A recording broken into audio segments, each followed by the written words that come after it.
अमरीकी सदर Donald Trump के गजा में सीज फायर कराने के दावे धरे के धरे रह गए हैं। एक मरतबा फिर बाकी दुनिया भी इस मामले में कोई फैसला कुन किरदार अदा करने में नाकामी रही है।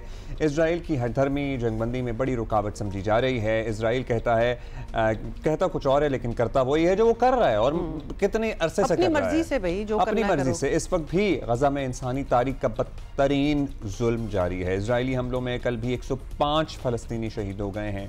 चंद दिन पहले ट्रंप ने कहा था कि क्या कहा था एक्चुअली वो हम आपको पहले भी बता चुके हैं, लेकिन वो उम्मीद जाहिर कर रहे थे कि सीज फायर जल्द हो जाएगा। अच्छा, इजरायली वज़ीर आज़म नेतन्याहू ने जो है वो हालिया दौरा अमरीका पर ट्रंप से मुलाकात की और दुनिया को तवक्को थी कि गजा में जंग बंदी से मुतालिक शायद कोई फैसला हो जाएगा, लेकिन ऐसा कुछ नहीं हुआ। और अब ताज़ा इतलात ये है कि गजा जंग बंदी के लिए कतर में इसराइल हमास बिलवास्ता मुज़ाकरात जारी हैं उनके, और हमास ने 10 इसराइली यरगमालियों की वापसी पर रजामंदी ज़ाहिर कर दी है। बहुत सी एक्चुअली इसमें डेवलपमेंट्स हैं। Let's talk to our guest जो हमारे साथ हैं। एजाज चौधरी साहब हमारे साथ हैं, सीनियर सफारतकार, साबिक सेक्रेटरी खारजा। चौधरी साहब, ये बताइएगा कि अब इस बात को भी काफ़ी दिन हो चुके हैं जब ट्रंप ने ऐलान किया था कि गजा में जंग बंदी होने वाली है, और बड़े उन्होंने कॉन्फिडेंटली ये बताया था, लेकिन ऐसा कुछ हुआ नहीं। तो क्या ये मान लिया जाए कि नेतन्याहू अब ट्रंप की भी नहीं सुन रहे और ऐसी कोई चीज़ नहीं होने वाली?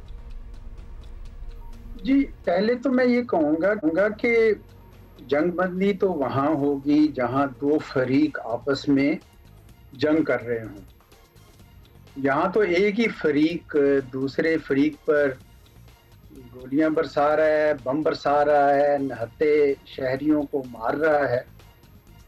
तो एक तो जंग बंदी का लफ्ज़ ही बिल्कुल गलत इस्तेमाल किया जा रहा है। दूसरा, जो पहले हुआ था मुआहिदा, जिसके नतीजे में कुछ इसराइल के जो मगवी थे, जो होस्टेजेस थे, वो रिलीज हुए थे, तो उसके बाद क्या हुआ था? फौरन ही बमबारी शुरू कर दी थी इसराइल ने। तो क्या ये नहीं दोबारा होगा कि अगर ये हो भी जाए, फर्ज किया इस किस्म का कोई समझौता, तो क्या इसराइल छोड़ देगा?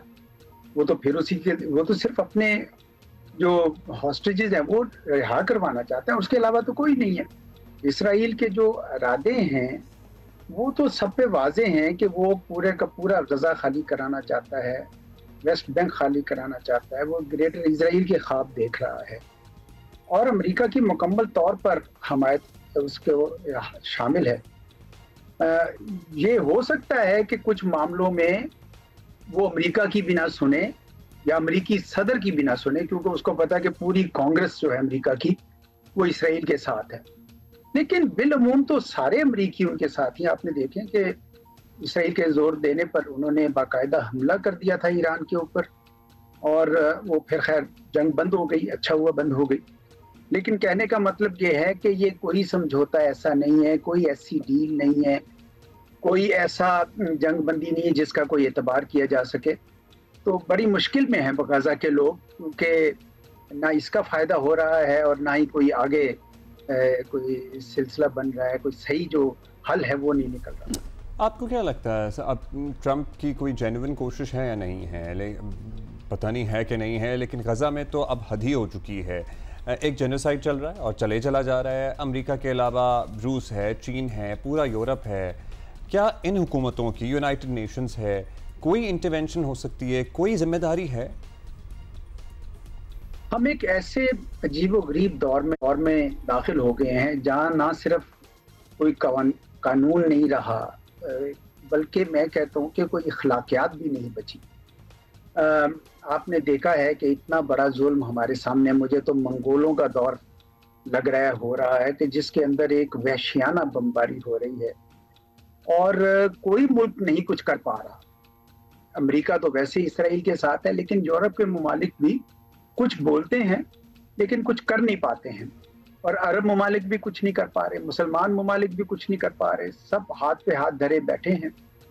और मगरिब में तो फिर भी लोग उठे हैं, यहाँ मशरिक में तो लोग भी कम ही उठे हैं। तो मुझे बड़ा दुख भी होता है और इस बात का एहसास भी हो रहा है कि ये जो दुनिया में एक निज़ाम टूट गया है ना, रूल बेस्ड ऑर्डर, जिसकी वजह से जगह जगह जंगें फूट रही हैं, ये कुछ उसका भी शाखसाना है कि गजा में लोग मर रहे हैं और कोई कुछ करने को तैयार नहीं, क्योंकि उनके अपनी उसके ऊपर जिक्र नहीं पहुंच रही। हाँ, अलबत्ता ये ज़रूर है कि अगर इसराइल ने इनको निकालने की वहाँ से कोशिश की और ला के अब अरब मुल्कों में आबाद करने की कोशिश की, जो अमेरिका भी चाहता है कि इनको उर्दन में, मिस्र में, शाम में, सऊदी अरब में आबाद किया जाए, लेबनान में, वहाँ पे अलबत्ता आप देखेंगे कि सारे अरब मुल्क एकदम से हरकत में आ जाएंगे, क्योंकि फिर उनके अपने मसाइल जो हैं बीच में आ जाएंगे। तो इसलिए वो भी नहीं होने का। तो अगर वो नहीं होने का तो और ये लोग बेचारे वहीं पे पिसते रहेंगे और मारे जाते रहेंगे, तो ये हमारी इंसानियत के ज़मीर पर एक इतना बड़ा धब्बा है। और इसराइल जो है वो पूरी दुनिया में एक पराया स्टेट बन जाएगी, एक ऐसी स्टेट बन जाएगी जिससे सब नफरत करेंगे। और ये जिस हॉलोकॉस्ट का ये जिक्र करते थे जंग अजीम 2 में, ये उससे कई गुना बड़ा हॉलोकॉस्ट जो है गजा के अंदर कर रहे हैं। तो बड़े अफसोस और दुख की बात है। लगता यह है कि इसका कोई ऐसा हल अभी मुझे सामने नजर नहीं आ रहा है। उससे कई बड़ा हो चुका है। अफसोस की बात है। वैसे एक तो नेचुरली आपने बड़ी अच्छी चीज़ पॉइंट आउट की कि जैसे ही ऐसी कोई बात होगी कि इनको यहाँ से निकालो और अरब मुल्कों में इनको सेटलमेंट करने दो, तो तब ये सारे उठ जाएंगे कि ये तो हो नहीं सकता, बिकॉज रखना नहीं है। तो लिहाजा stay there and suffer and die basically, because वो आपकी किस्मत है। it's a tragedy and it is being, जिसको कहते हैं ना, headlined in front of our eyes, लेकिन कोई कुछ कर नहीं रहा। And the world is witnessing it. Yeah.